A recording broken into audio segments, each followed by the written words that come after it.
નમસ્કાર મિત્રો, આજે આપણે વાત કરવાના છીએ એવા 5 અદ્ભુત વિચારો વિશે જે ઓશોએ આપણને આપ્યા છે અને જે તમારા જીવનને સંપૂર્ણપણે બદલી શકે છે. ઓશો એક એવા તત્વજ્ઞાની હતા જેમના વિચારો આજે પણ લાખો લોકોના જીવનમાં પરિવર્તન લાવી રહ્યા છે. તો ચાલો જાણીએ એવા 5 વિચારો જે તમને એક નવી દ્રષ્ટિ આપશે. વિચાર 1, જાગૃતિ અને આંતરિક સાક્ષી. ઓશોનો પહેલો અને સૌથી મહત્વપૂર્ણ વિચાર છે જાગૃતિ. ઓશો કહે છે કે જાગૃતિ એટલે તમારા વિચારો, લાગણીઓ અને ક્રિયાઓનો સાક્ષી બનવું. આપણે હંમેશા બહારની દુનિયામાં ખોવેલા રહીએ છીએ, પણ આપણે ક્યારેય આપણી અંદર ડોક્યું નથી કરતા. ઓશો કહે છે કે આપણે આપણા વિચારોથી અલગ છીએ. આપણે માત્ર સાક્ષી જ છીએ. જ્યારે તમે રસ્તા પર ચાલતા હો તો થોડી વાર માટે જાગૃત થાઓ. તમારા પગના દરેક પગલાંને અનુભવો.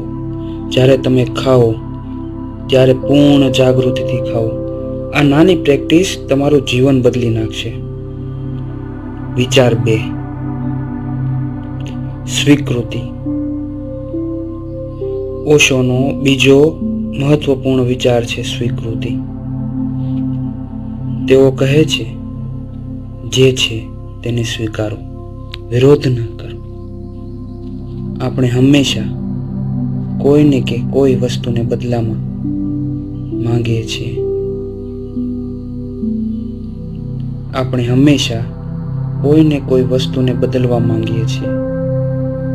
આપણે આપણી જાતને બદલવા માંગીએ છીએ, બીજાને બદલવા માંગીએ છીએ, પરિસ્થિતિને બદલવા માંગીએ છીએ. પણ ઓશો કહે છે કે સાચું પરિવર્તન માત્ર સ્વીકૃતિથી જ આવશે. જ્યારે તમે જે છે એને સ્વીકારો છો ત્યારે તમે શાંતિ અનુભવો છો.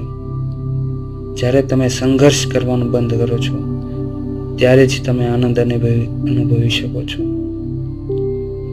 વિચાર 3, પ્રેમ બંધન નહીં સ્વતંત્રતા છે. ઓશોનો ત્રીજો અમૂલ્ય વિચાર છે પ્રેમની સાચી સમજ. તેઓ કહે છે પ્રેમ એ માલિકી નથી, પ્રેમ એ સ્વતંત્રતા છે. આપણે પ્રેમને એક બંધન તરીકે જોઈએ છીએ. આપણે જેને પ્રેમ કરીએ છીએ તેને આપણી માલિકી સમજીએ છીએ. પણ ઓશો કહે છે સાચો પ્રેમ તો સ્વતંત્રતા આપે છે. જ્યારે તમે કોઈને ખરેખર પ્રેમ કરો છો ત્યારે તમે તેમને પોતાના બનાવવાની કોશિશ નથી કરતા. તમે તેમને તેમની સંપૂર્ણ સ્વતંત્રતા સાથે ખીલવા દો છો. આ સાચો પ્રેમ છે, બંધન નહીં, સ્વતંત્રતા. વિચાર 4, મૃત્યુને સ્વીકારવું. ઓશોનો ચોથો ક્રાંતિકારી વિચાર છે મૃત્યુને સ્વીકારવું. તેઓ કહે છે મૃત્યુથી ડરો નહીં, તેને આવકારો. આપણે બધા મૃત્યુથી ડરીએ છીએ, આપણે તેનાથી દૂર ભાગીએ. પણ ઓશો કહે કે મૃત્યુ એ જીવવાનો અભિન્ન ભાગ છે. તે જીવનની પૂર્ણતા છે. જ્યારે તમે મૃત્યુને સ્વીકારો છો ત્યારે તમે ખરેખર જીવવાનું શરૂ કરો છો. મૃત્યુનો ડર દૂર થાય છે અને તમે દરેક ક્ષણને પૂર્ણ રીતે જીવી શકો છો.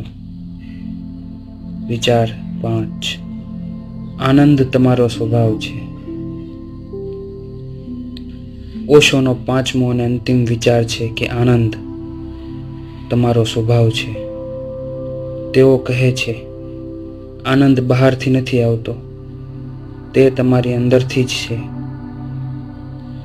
આપણે હંમેશા આનંદને બહારથી શોધીએ છીએ, પૈસામાં, સફળતામાં, સંબંધોમાં. પણ ઓશો કહે છે કે આનંદ તમારો સ્વભાવ છે, જે તમારી અંદર જ છે. જ્યારે તમે શાંત થાઓ છો, જ્યારે તમારું મન શાંત થાય છે, ત્યારે આનંદને અનુભવો છો. તમારે તેને શોધવાની જરૂર નથી. તમારે ફક્ત તમારી અંદર જોવાની જરૂર છે. મિત્રો, આ હતા ઓશોના 5 અદ્ભુત વિચારો. જે તમારા જીવનને બદલી શકે છે. આ વિચારોને તમારા જીવનમાં અપનાવો અને તમે એક નવી ઊંચાઈ અનુભવશો. જો તમને આ વિડીયો ગમ્યો હોય તો કૃપા કરીને લાઈક કરો, શેર કરો અને અમારી ચેનલને સબસ્ક્રાઈબ કરો. આવા જ રસપ્રદ વિડીયો માટે ઘંટડી દબાવવાનું ભૂલશો નહીં. આભાર. જય હો.